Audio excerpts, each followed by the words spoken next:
Бэтгэлчин бор шувуу.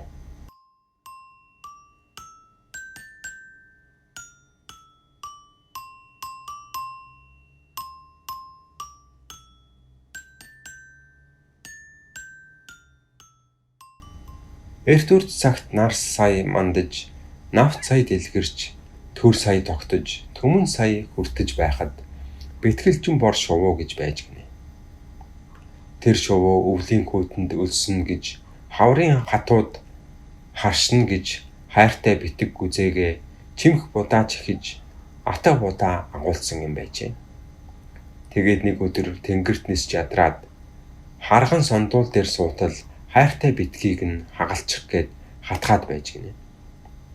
Тэгэхлээр нь чамааг тэгвэл ямаагаар идүүлэндэ гэж харганыг занаад бэтгэлчин бор шувуу ямаанд очиж ямаагүй харган сондуул хайртай битгий минь хагалчих гээд байна.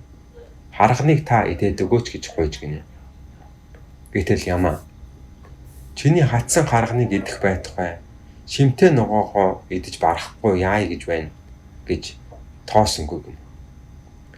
Тэгэхээр нь бэтгэлчин бор шувуу чамааг тэгвэл чоноор идүүлэндэ гэж ямааг занаад чононд очижээ. Чонгой харган сондуул хайртай битгийг минь хагалчих гээд харганыг хар ямаа идэж өгсөнгүй. Хар ямааг та идээд өгөөч гэж гуйжээ. Тэгтэл чон чиний туранхай ямааг идэх нь байтугай тураг гөрөөсөө яаж идэх бэлээ гэж явна гэж тоосонгүй гинэ.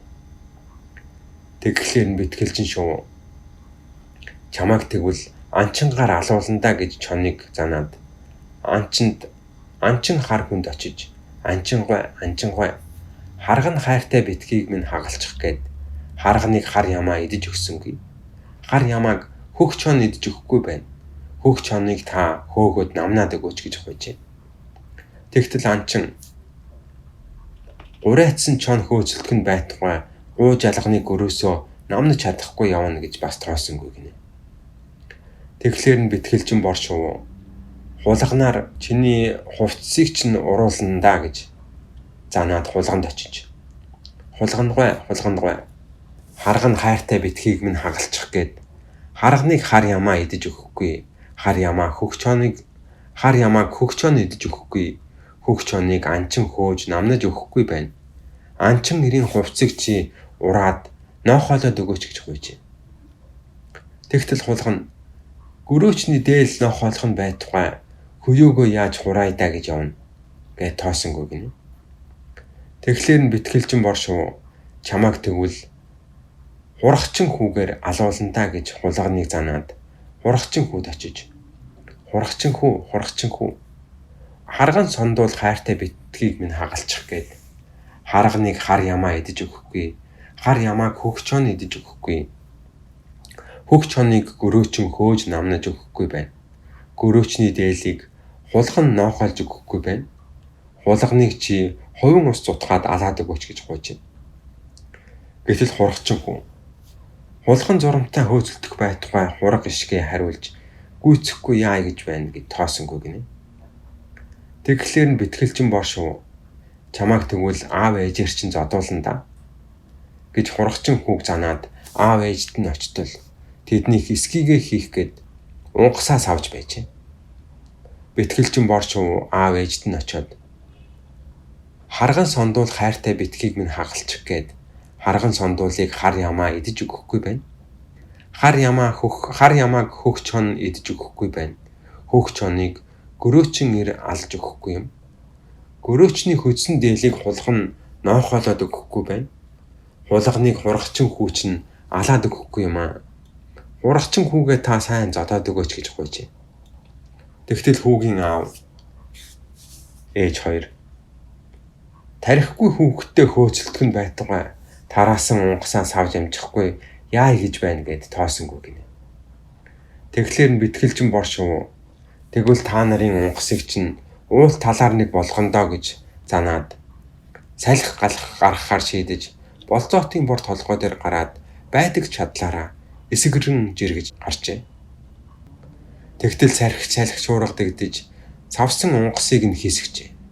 Ингээд хүүгийн аав ээж хоёр бэтгэлчин бор шувуунд очиж Салхич уургаа намдааж өгөөч, бид хурагчин хүүгээ зодож өгье гэж амлажээ. Хурагчин хүүг хулган алж өг гэж зодох болсонд хурагчин хүү хулганыг алаад өгье гэж амлажээ.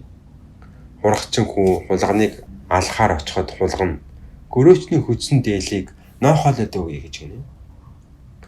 Хулган гөрөөчний дээлийг ноохоолох болоход гөрөөчин ир хөгч хоныг хөөж намнаж өгье гэж амлажээ.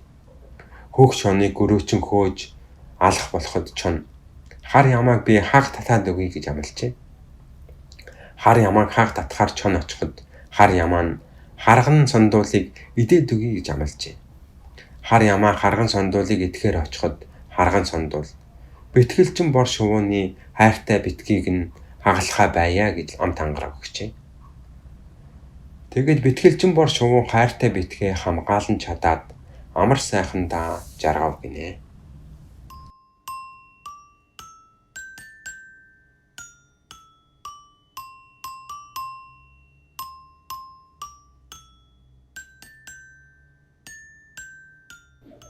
Маш сайн магадлан бодоод маргаашийн үлгэрийг дэлгэн сонсоорой. Ардынхаа сайхан үлгэр шиг амар сайхан жаргаарай.